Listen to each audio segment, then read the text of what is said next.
Hello guys, कैसे हैं आप लोग। आई होप कि आप सभी लोग ठीक होंगे। मैं हूं अभिषेक और आप देखना शुरू कर चुके हैं स्टडी विद अभिषेक।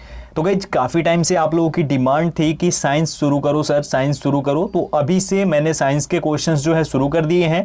एक चीज़ यहाँ पे ध्यान रखना कि इसमें फिजिक्स, केमिस्ट्री और बायोलॉजी तीनों के क्वेश्चंस मिक्स हैं। ये मिक्सचर क्यूज है और ऐसे ही ये सीरीज चलने वाली है। अच्छा, अब यहाँ पे एक और चीज़ बता दूँ कि जितने भी मेरे भाई हैं वो पूछ रहे थे कि जो फिजिक्स है उसको पढ़ाओ, फिजिक्स पढ़ाओ।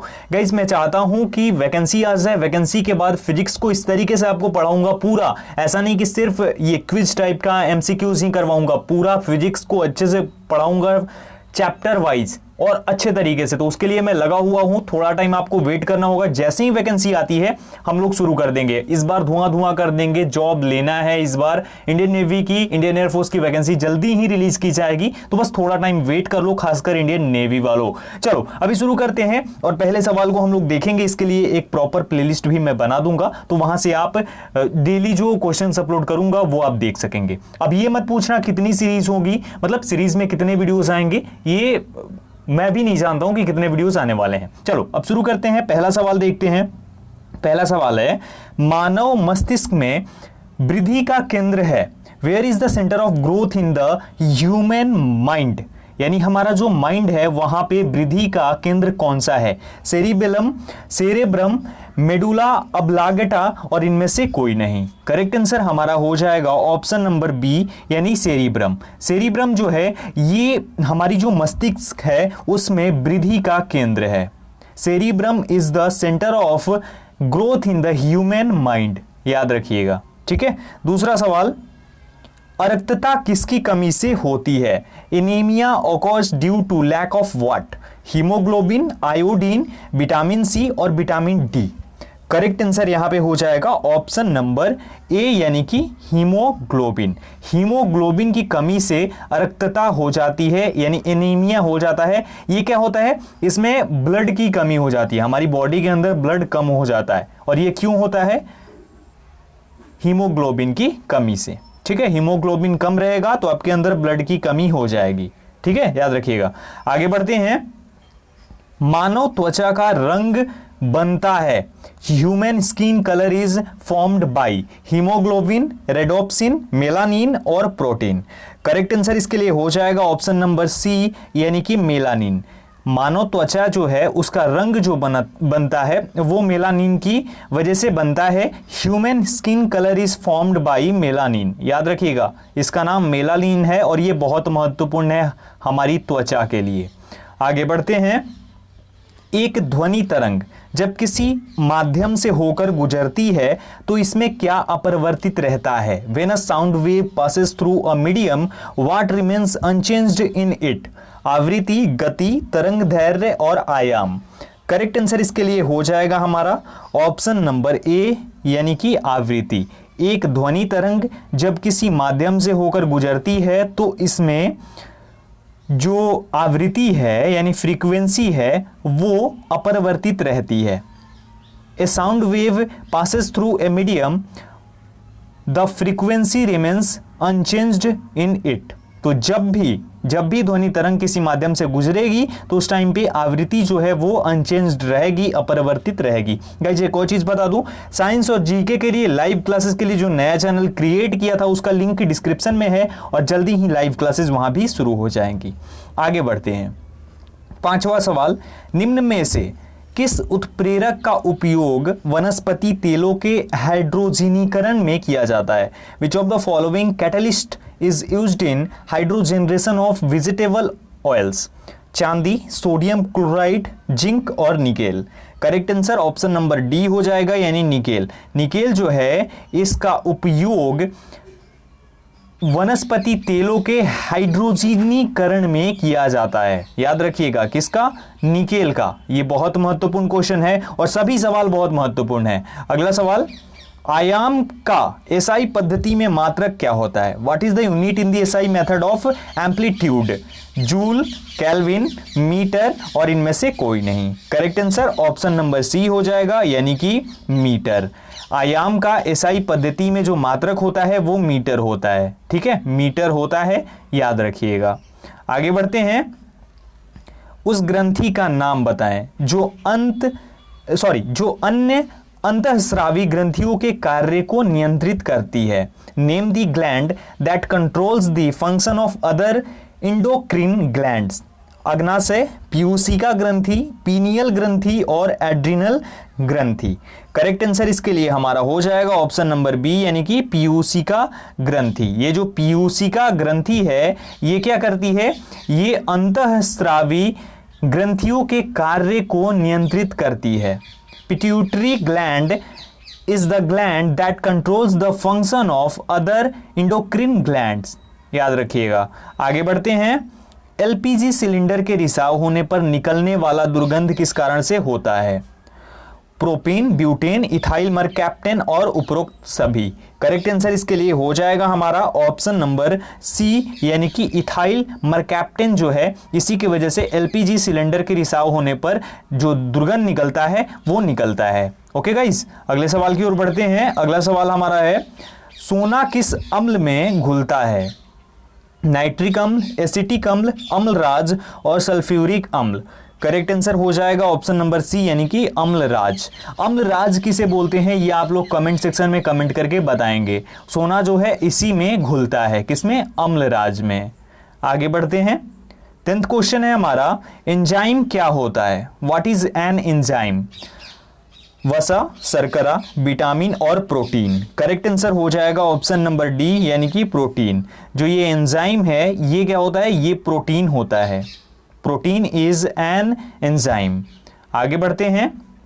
11 नंबर, किस यंत्र की मदद से आंख से न दिखने वाले सूक्ष्म वस्तुओं को भी देखा जा सकता है? पायरोमीटर, गायरोस्कोप, माइक्रोस्कोप और बैरोमीटर।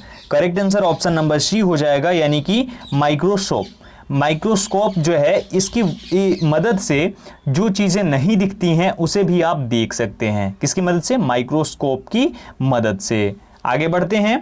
मोटर की घूर्णीय गति अथवा वाहन की घूर्णीय गति मापने के यंत्र को क्या कहते हैं?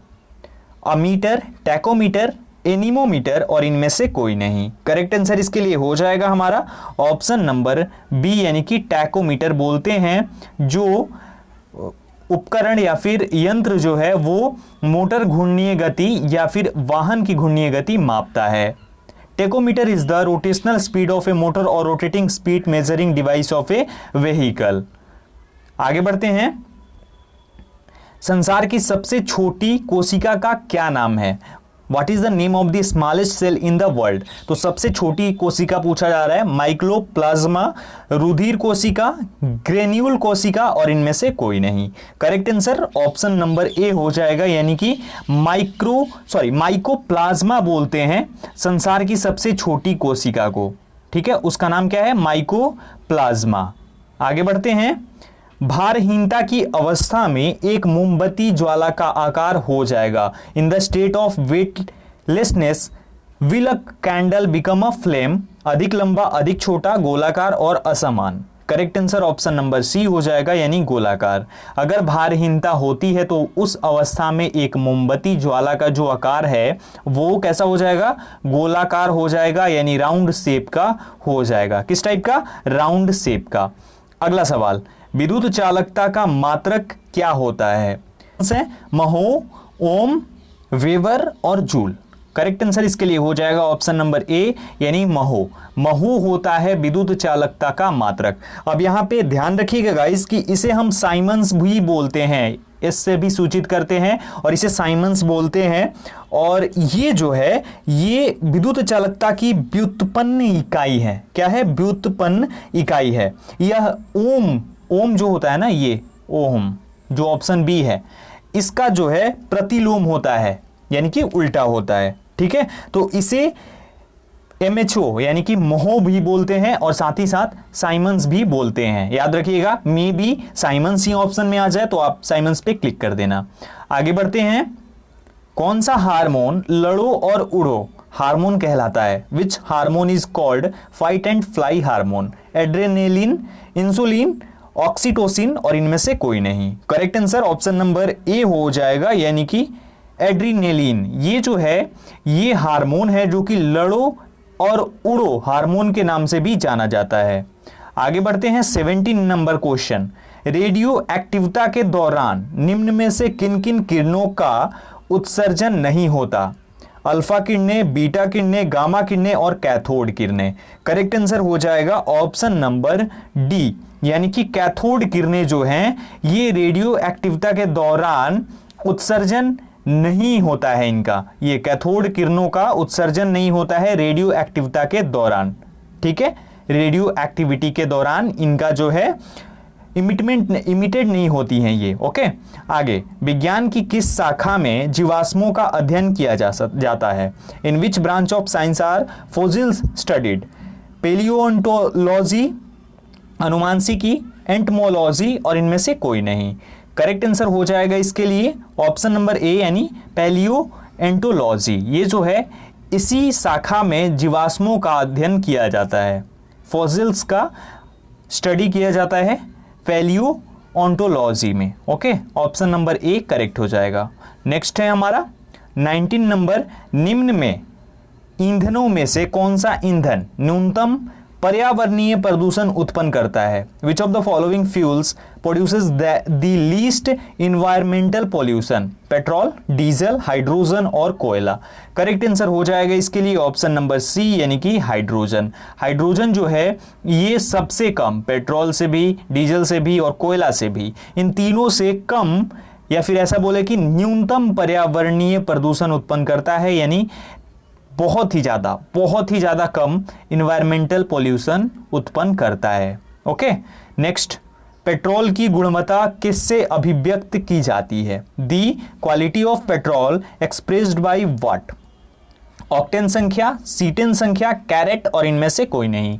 करेक्ट आंसर हो जाएगा ऑप्शन नंबर ए, यानी ऑक्टेन नंबर। ऑक्टेन संख्या से जो है पेट्रोल की गुणवत्ता अभिव्यक्त की जाती है। The quality of petrol expressed by octane number. अब यहां पे ध्यान रखिएगा गाइस कि ऑक्टेन नंबर से पेट्रोल की गुणवत्ता अभिव्यक्त की जाती है, जबकि सीटेन नंबर की सहायता से जो डीजल है इसकी गुणवत्ता अभिव्यक्त की जाती है। यानी डीजल की जो क्वालिटी है वो एक्सप्रेस की जाती है सीटेन नंबर से और ऑक्टेन नंबर से पेट्रोल की। याद रखिएगा। तो ये 20 क्वेश्चंस थे। हर एक वीडियो में, हर एक पार्ट में, ये सीरीज जितने दिन भी चलेगी उसमें 20 क्वेश्चंस ही आपको देखने को मिलेंगे। वीडियो अगर आपको अच्छी लगी हो तो वीडियो को लाइक कर देना, शेयर करना अपने दोस्तों के साथ, और चैनल पे नए हो तो चैनल को सब्सक्राइब कर देना। जल्दी ही वैकेंसी आने वाली है, थोड़ा टाइम वेट कर लो। इंस्टा आईडी, टेलीग्राम आईडी आपकी स्क्रीन पर है, दोनों का लिंक डिस्क्रिप्शन में मौजूद है, और भी लिंक है, जाके चेक करो, ज्वाइन करो वहां पे, क्योंकि आने वाले टाइम में बहुत महत्वपूर्ण होने वाला है और बहुत मदद मिलने वाली है आपकी। तो बस इस वीडियो में इतना ही, मिलता हूं एक और वीडियो के साथ। तब तक अपना ख्याल रखिए, अपनी फैमिली का ख्याल रखिए। Thank you so much guys.